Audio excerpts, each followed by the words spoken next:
So, hello, this is Rebecca Happy from I Love Ottawa Restaurants. And today we have a really special guest, Kim Epino, I think, Hmm. from Lola's Kitchen. He's the Yep. creator and head chef over there and in one of Ottawa's newest Filipino restaurants. And he's had some really good success because it opened up during the pandemic. And he's just going to join us today and tell us a bit about his food and how he got to running a kitchen and great food here in the city.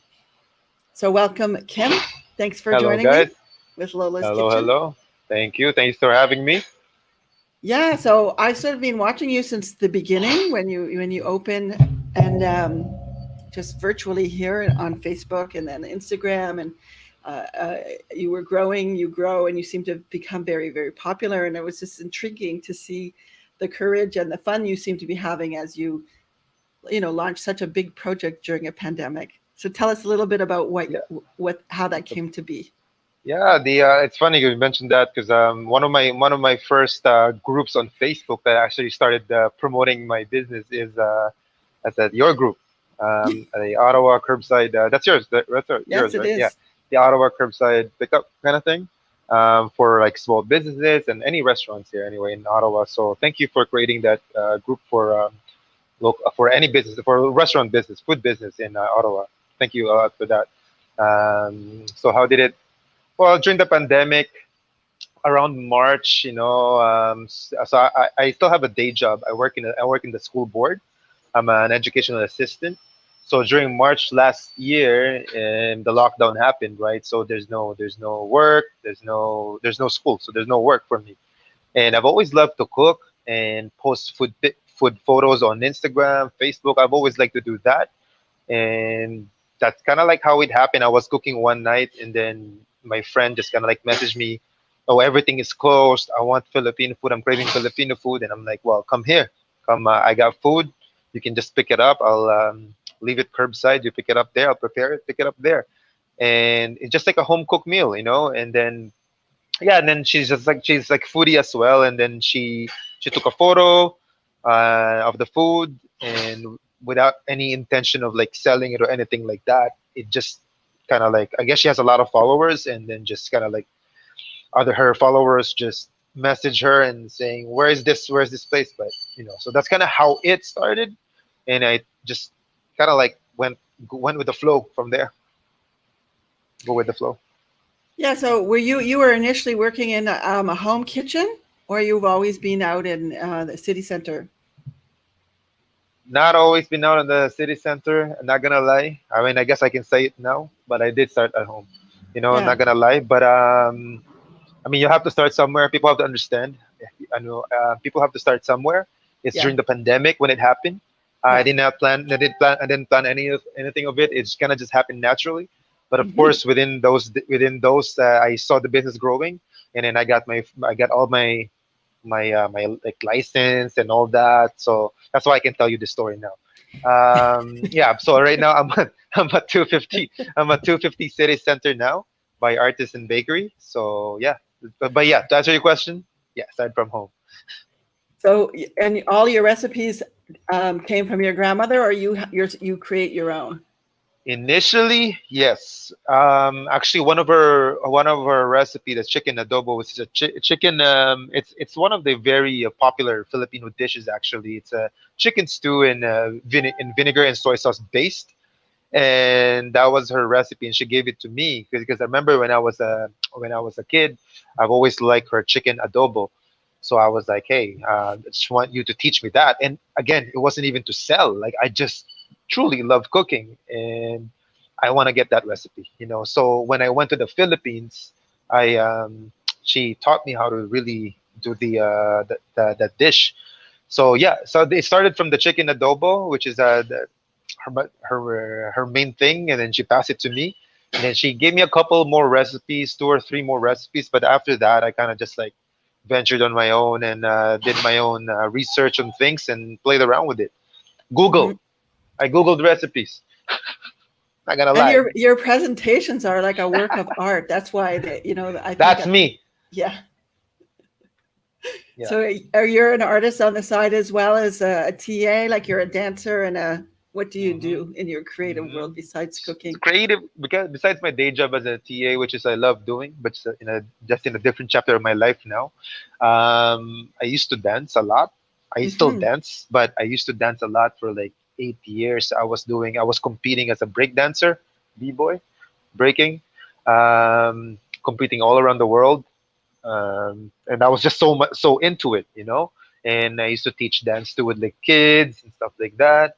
I play music instruments, so I guess I've always been an artistic, and I always like to care for people as well. That's why I'm a TA, educational assistant, teaching assistant, because I like working with like just like you, people with like developmentally delayed and stuff like that, right? So I do care for people, and it just that just translates to what I do now, which is like creating dishes, creating food in a way that's still like helping people, like or making people happy, through that art form, through that culinary experience.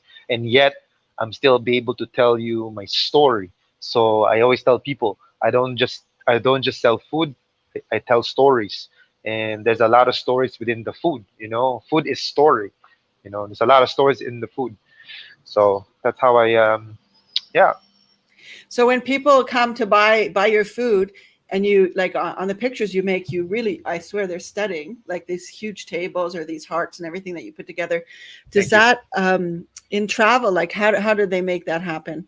Like when if I bring it to my home, or are you Oh teaching people no, to do that, or that's just like for display inside your kitchen, or no, that's that's for when you do catering events? That's for catering. That's for catering events. That's for catering. So I go to people's homes and then I set it up. I have these like big spread of like we call it kamayan. In the Philippines, we call it kamayan. Kamay means hands. So we lay out the banana leaves and we put the food there. And normally this like this thing, this event is normally when there's like a special occasion, let's say like a birthday, a fiesta, or a wedding, stuff like that, and it's like a party. Mm-hmm. So, I mean, of course, you can do it on your own too if you really want, but normally that's how it is. So we lay out the banana. I lay out the banana leaves on the table, and then I put the food there, and then it's called kamayan because you eat it using your hands, just like Mm-hmm. chicken wings. But of course, Lots of countries around the world eat food with their hands. exactly. I was gonna say, yeah, exactly. African country, a lot of countries. Um, yeah, and then I just like again, I don't wanna just like sell food. I wanna sell an experience, Mm-hmm. And then I started. So I was doing that to begin with, and then I started incorporating the music side in me. So there's the saxophone player that joined. His name is Ben, my friend Ben, really really good saxophone player, and that's when he started like when it's an experience. So I go to your home with the food, and I bring music as live music as well. So Mm-hmm. that's what I And do. so right now, like I'm just assuming, like even though I've told people from I've worked with people from the Philippines over the Philippines, yeah, years, and so yeah. I'm going, Mhm. oh, there's this new place in town I haven't been, but you should go check it out because it's absolutely beautiful. But is it mostly the Philippine community? Because it seems to me that everybody is really called to come and try your food. It's a mix of everything, to be honest. It's a mix of Mm-hmm. everyone. And it's funny because it does change too. I remember for 1 month, because I started promoting at I think you're in that group too. Um, what do you call this? Um, Halal. the halal. I lost my brain. Exactly, the halal, Ottawa Halal Eats. Yeah, that one. I swear, for 1 month, I had almost everyone like Middle Eastern and like Muslim, and like the Muslim community, which great support. I don't eat pork myself too, so that's why I do. That's the reason why I do halal. I don't eat pork. I haven't eaten pork in a while now, and just one of the practices that I do. And then the Filipino community always there, always gonna be there. There's Mm-hmm. everyone really. I don't. There's no. This just funny because some months I have more Filipino people, some months I have more Middle Eastern people. It's such it really, I don't know, it's a mix of everything. All I know is the age group that always comes here from 20, normally from 25 to like 40, 45. Normally that's the age group I can, from what I see. Yeah, because they're Makes maybe they're sense. really looking for the experience and the music and the joy. Yes, and also like I don't really have a so I'm a 250 City Center, which is a commercial kitchen. So Hmm. I'm sharing this kitchen with other restaurants as well, Hmm. and I believe it's like that age group because most of my there's no storefront. It's just a takeout place, and most of my pull my it's from my social media. Hmm. So and I guess that's the age for that, right? So yeah. And so, are you getting a lot of catering gigs? Well, not because of the lockdown. No, but Now, now now that I it's am. open. Now I am. Yeah, now I Yeah. am. But I'm having a good problem, I suppose, which is the kitchen is getting really busy. My takeout is getting really busy now. So the business is still a baby. So I'm having a hard time still leaving my staff. You know, Hmm. leaving my staff alone while I can leave for like at least like 4 hours and do catering. Right. So it's still tough for me to do it. So, but yes, to answer your question, yes, I'm getting a lot of catering requests lately, especially things are opening up now, and you're allowed to have 25 people outdoors and I believe 100 something outdoors. No, Yeah, indoors weddings 25 and and that. 100 something outdoors. Yeah, Yeah. sorry. Yeah, interesting. Eh? So I saw on one of your posts, and we can wrap it up when whenever you want. I don't know if you have anything on the go that you can show us, but that you have something happening soon. Like you're going to make an announcement soon, and it looked like a music studio or some kind of space with ambiance. Like, what can you give us a hint? Give you a hint, but I don't want to release it because I'm still figuring things out. Yeah. I want it to happen, but so we'll see. But essentially the idea is outdoor patio that I did last time, Hmm. and then just like there's gonna be dance battles and it's gonna be live music also. Hopefully if all goes work out. If not, it'll be indoors. So I'm aiming for August 14th. That's the date that I'm aiming for. And then if it doesn't happen, for sure September, but it's gonna be indoor for sure September. I already have a place for September, but I can't. I'll see you about August 14th. I'll be Okay. there. Yeah. Do you want to give us So a? Do you have any food on the go that you want to show us? no, I still have to cook. If you want to check out my food, you can check me out at lolaskitchen613.com. You can see there on the. Oh, that's really nice. That's that. There's the website link right there. And And if you want to, Your if you Instagram is the same. The Instagram is almost the same. Is at lolas.kitchen613.com. And yeah, it's where you can find me, or you can find me at 250 City Center. If you want food, come get it. Want to see it? Snap it for yourself. Is this it? That's it. Okay, That's it. perfect. Anyway, thanks for joining me today, and good luck on the summer season anyway, and on the plans you have unfolding. It's been Thank you great to very see much. you grow. Thank you very much. Thank you for this interview.